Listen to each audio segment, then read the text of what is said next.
of very varied dispositions. Many of his friendships were highly emotional and fulfilling. At least two, with the well-born Tommaso de Cavalieri and the noble Vittorio Colonna, were in contrasting ways love affairs, and he loved his servant Urbino like a father. Michelangelo's longevity, versatile genius, and searching practical intellect, curiosity, and needs would inevitably have brought him into contact with a great many people. In turn, he felt passionately about the people he met from all strata of society. His relationships were spontaneously warm and natural, full of kindliness and concern, though infused with suspicion, calculation, and sometimes even cruelty when his tongue or temper took charge. The events of Michelangelo's life introduce us to many of the dramatis personae of Renaissance Italy in their incomparable profusion. The long lines of Medici rulers and sovereign popes, the prelates and clerics of the Roman Curia and the officials of Florentine government, cardinals, bishops, priests, condottieri, courtiers, painters, sculptors and architects, poets, historians, bankers, marble workers, street singers, villagers, and workshop garzoni. I have tried to bring them alive partly through Michelangelo's eyes, and to present Michelangelo partly through theirs. In writing about Michelangelo and his times, I have wanted to use relevant detail to highlight his achievements as an artist, not bury them. In his life he displayed wit, compassion, good sense, humour, intuition, and acute intelligence. He was a man of volcanic temperament, convulsive energy, strong sensuality, enormous pride, fierce sensitivity, and subversive emotional and intellectual inclination. He was also always utterly sane. Though liking for his work and his reputation have oscillated over the centuries, Michelangelo ranks among the greatest Western practitioners of the three arts of painting, sculpture, and architecture. His reputation as an original, skillful, and moving poet is still rising. A biography of Michelangelo must, of course, record the events of his life to illuminate the context of great works of art. For the significance of particular works of art, the reader is best advised to seek the guidance of art historians, to use his own eyes and to trust his own feelings. Each generation brings to and derives from Michelangelo fresh and stimulating insights into art and the processes of artistic creation. An enormous amount of archival material relevant to Michelangelo and his life and times is being published for the first time, some of it newly translated from the Italian in this book. Moreover, the recent cleaning of Michelangelo's fresco cycles in the Sistine Chapel has demanded a dramatically revised appraisal of his achievements as a colourist as well as a consummate draftsman.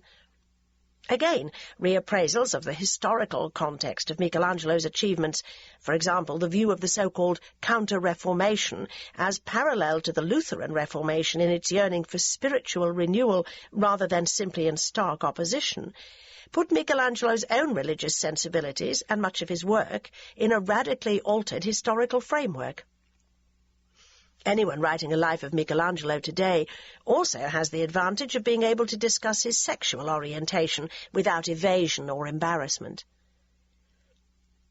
My first glimpses of Michelangelo's works came in 1950 when I visited Florence and Rome for Holy Year. My fascination with him has grown over the years, greatly stimulated by the reading of cascades of other people's scholarly books and papers, and by the concentrated attention needed to translate the classic biographies by his devoted contemporaries Giorgio Vasari and Ascanio Condivi, as well as many of his letters and sonnets, and the opportunity to look quite often at his statues, buildings, and paintings. I have, above all, been helped to complete a long, enjoyable task through the patience, thoughtfulness, knowledge, and kindness of the following: Sidney Anglo, Giovanni Aquileccia, Aideen Archbold, Leonard E. Boyle, Anthony Brooke, Jenny Bull, John Berry, Andrew Cameron, Wilfred Cameron Curry, Peter Carson, David Cast, Brian Chessel, Cecil Clough, John Cullis, Bob Davenport, Judith Flanders, Giles Gordon, John Hale, Nigel McGilchrist, the late Fabrizio Mancinelli, Nicholas Mann, Philip Mason, Linda Murray, the late Peter Murray, Paolo Nardi, John O'Malley, Frank and Orietta Doria Pamphilja, Walter Persegati, Peter Porter, Michael Quinlan, Lily Richards, Claire Robertson, Nikolai Rubinstein, Esther Sidwell, Patrick Sweeney, Guido Waldman, Julia Watson, and the late J.H. Whitfield. Part 1 is preceded by 3 quotations.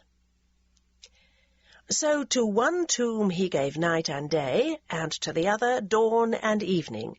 Giorgio Vasari. The sarcophagi are placed against the side walls, and along their lids stretch 2 great figures larger than life-size, namely a man and a woman, by which are signified separately day and night, and both together time, which consumes everything. Ascanio Condivi. There on that scaffolding reclines Michelangelo. With no more sound than the mice make, his hand moves to and fro. Like a long-legged fly upon the stream, his mind moves upon silence. W.B. Yeats. Part 1. Requiem, 1564. 1. Obsequies in San Lorenzo. In the early spring of 1564, by the time Michelangelo Buonarroti's corpse, in a coffin and wrapped like a bale of merchandise, arrived from Rome, the 300 or so excited members of the Accademia del Disegno, Academy of Design, in Florence, were well advanced with their plans for the obsequies of the head, master, and father of us all. Academicians decorated and furnished the Medici family church of San Lorenzo. They hurriedly produced scores of paintings, plaster figures, and furnishings to pay tribute to the divine Michelangelo, back in his own native city at last after decades of self-imposed absence. The aims of this festive funereal display were to publicize the artists and the Academy, to glorify the enhanced status of art itself, and to praise the ruler of Florence and his Medici ancestors for their princely patronage. Michelangelo's corpse was displayed to the curious and the reverent, and then interred in the Franciscan church of Santa Croce. A few months later, on a hot July afternoon, San Lorenzo was thrown open to the crowds for the Requiem Mass. The plain, harmonious beauty of the interior's members, serried arches and chapel openings, of the bluish sandstone Pietra Serena, had been darkened and transformed. A huge catafalque loomed in the central nave of the church. On its base, facing the main door, reclined statues of the 2 river gods of the Arno and the Tiber. Over these, a chiaroscuro picture showed Lorenzo the Magnificent welcoming the young Michelangelo to his renowned garden school of San Marco. Other pictures showed Michelangelo building the famous impregnable fortifications of the hill of San Miniato during the siege of Florence, and Michelangelo being welcomed back by the Medici Pope Clement after the retaking of Florence by imperial and papal forces. On the second tier of the catafalque were depicted Michelangelo presenting his stupendous wooden model of the Dome of St. Peter's in Rome to Pope Pius IV, with a statue of architecture above. Michelangelo at work on his fresco of the Last Judgment, with a statue of painting above. Michelangelo with his own works of sculpture, under a recumbent statue of sculpture, and Michelangelo writing poetry, surrounded by the 9 muses, led by Apollo, who was crowning him with laurel. From the base of the catafalque rose a pyramid with 2 oval reliefs, facing the main door and the high altar respectively. Each showed the portrait head of Michelangelo, executed by Santi Buglioni. On top of the pyramid was a sphere, and on it, about 60 feet from the ground, was Zanobi Lastricati's figure of Fame, holding Michelangelo's emblem in the form of 3 intertwined wreaths and a 3-mouthed trumpet.